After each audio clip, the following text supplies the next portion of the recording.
Tudo isso, da gente falar sobre esses temas, o Chico Garcia bateu aquele papo com um dos destaques do futebol brasileiro. Tem gente pedindo até um lugarzinho pra ele na seleção brasileira. Chico Garcia trocou aquela ideia, né, Dedê, com o Rafael Veiga. Se liga. Trocou umas ideias.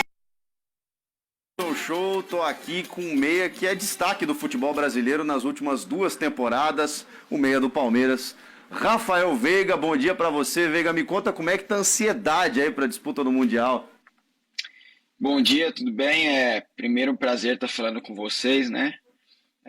Cara, a questão do Mundial tá, cada dia que passa, eu acho que tá ficando mais vivo ainda dentro da gente, né? Uma ansiedade, aquela ansiedade boa, né? Vontade de chegar logo o dia da viagem, o dia do jogo, enfim. Mas a gente sabe que ainda tem jogos ainda para fazer, né? Antes de ir, então a gente também tem que estar preparado para isso. Ô Veiga, no ano passado vocês emendaram, né, a conquista da Libertadores com a disputa da competição. Esse ano foi um pouco diferente. Vocês entendem que chegarão mais preparados, com menos ansiedade, talvez por já ter disputado a competição? Como é que você está avaliando isso? Eu acredito que sim, né? Como eu falei já em outras vezes, o ano passado, quando a gente foi para lá, foi tudo muito rápido, né? Desde o dia que a gente ganhou a Libertadores e chegou lá e jogou, enfim. Eu acho que depois de tudo aquilo que a gente passou, né, da última vez, a gente vai chegar muito mais preparado, mentalmente, né, como um grupo. Então acho que tem tudo aí para as coisas ser melhor.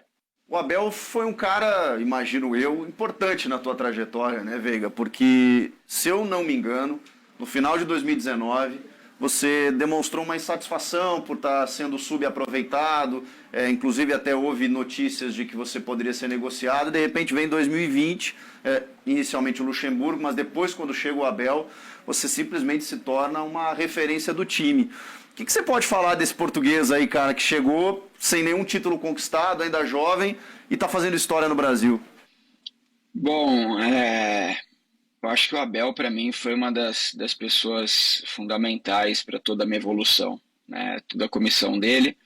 Eu costumo falar que começou ali com o Andrei, porque o Andrei me deu uma sequência boa também, deixou eu jogar, então, né, eu agradeço muito o Andrei por isso, né? Mas depois o Abel chegou ali, me fez evoluir de uma forma tremenda, né? Primeiro que me deu muita confiança, né? E, cara, é diferente a gente trabalhar, jogar com um cara que te dá muita confiança, né? Que realmente acredita em você. Então foi isso que o Abel fez comigo.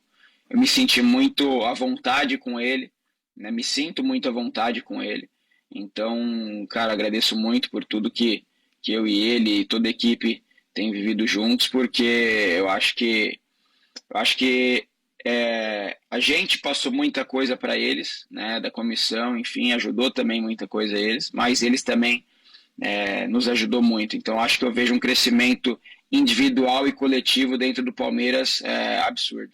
E essa relação com o Scarpa aí, cara, a gente tá vendo um entrosamento muito grande no campo e a gente sabe que vocês têm uma relação também fora e tal. A gente tá vendo ele crescer também cada vez mais no time. Como é que funciona aí? Conta pra gente. Cara, o Scarpa é um...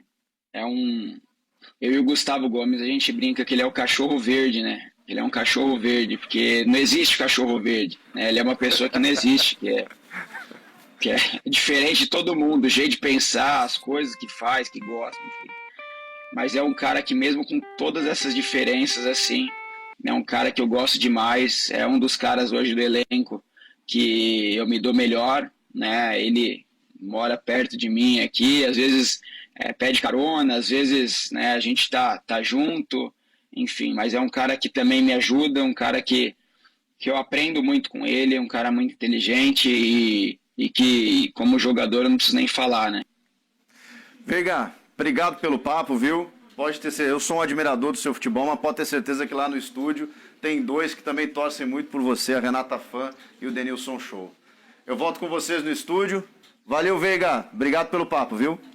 Valeu, meu irmão. Eu que agradeço, viu? Tchau, tchau. Eita, nós, Rafael Veiga. Legal. Eu sou fã do trabalho dele há muito tempo. É que parece meio oportunismo. O cara tá numa grande fase. Mas eu lembro quando eu falei com o Paulo Turro e com o Felipão que eles não utilizavam o Rafael Veiga, não era titular. Isso lá atrás, em 2018. Eu falei, gente, manda pro Inter esse jogador, como é que pode? Jogava muito no Atlético Paranaense. E o Veiga teve tranquilidade, esperou a hora certa, é um titular absoluto desse time, uma peça fundamental pela dinâmica de jogo. Ele finaliza, ele deixa os caras ali na boquinha do gol, como se diz. Olha o Rony fez um gol que o Rafael Veiga praticamente construiu tudo. Construiu, Loirão, você fala dele desde a época do Atlético Paranaense, vou até mais além. E ele é muito jovem mais ainda, além. né? Lá ele já jogava bem e, obviamente, vai ganhando experiência, vai amadurecendo com a sequência de jogos. O Tite, por exemplo, tem falado, ou tem tentado resgatar o Coutinho, porque ele quer esse jogador de ligação, de criação de jogada, de fazer essa bola chegar na frente. O Everton do Flamengo oscilou bastante na temporada passada. Terminou em baixa, né? O ano, acho que até questão São física. jogadores excelentes, tá? Eu só estou falando de questão de momento. O Everton oscilou bastante, o Coutinho nem se fala, lesão e tudo mais, estão demorando para recuperar. O Veiga tá aí, já está um tempão sendo um jogador regular e nessa função que o Tite tanto pede. O Coutinho ficou 471 dias afastado da seleção. E vou dizer uma coisa, eu acho que agora é um momento de testes, porque o Brasil está garantido na Copa do Mundo, a gente percebeu até isso. E o Veiga, ontem, por exemplo, faltou um meia. Faltou um meia para distribuir. Ah, mas o Brasil foi prejudicado porque tinha um jogador a menos, teve que mudar a configuração, inclusive o Coutinho foi o sacrificado. Mas eu acho que você precisa pensar melhor em povoar o meio-campo, em dar qualidade, em alguém que não faça com que os atacantes tenham que buscar a bola. Ontem o Matheus Cunha teve que recuar. Então, enfim, eu já estou falando nisso, vamos falar nisso, né? Já que... Ou não, né? Porque, meu Deus, hein? Meu Deus. Já que começou o tema, segue a história. Posso falar? Eu não gosto quando perseguem o Alisson em campo.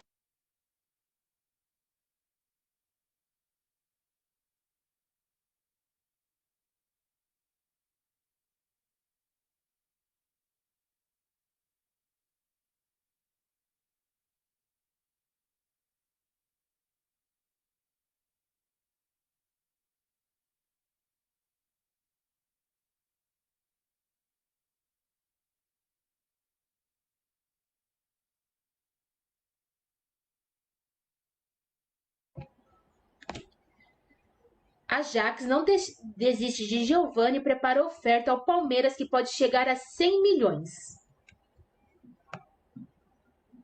O Palmeiras rejeitou 2 propostas do Ajax por Giovani e pode ter de responder a mais uma investida do clube da Holanda nos próximos dias. Ainda interessados no atacante, os holandeses estudam oferecer cerca de 100 milhões ao Verdão. Valor que inclui transferência imediata e bônus por metas.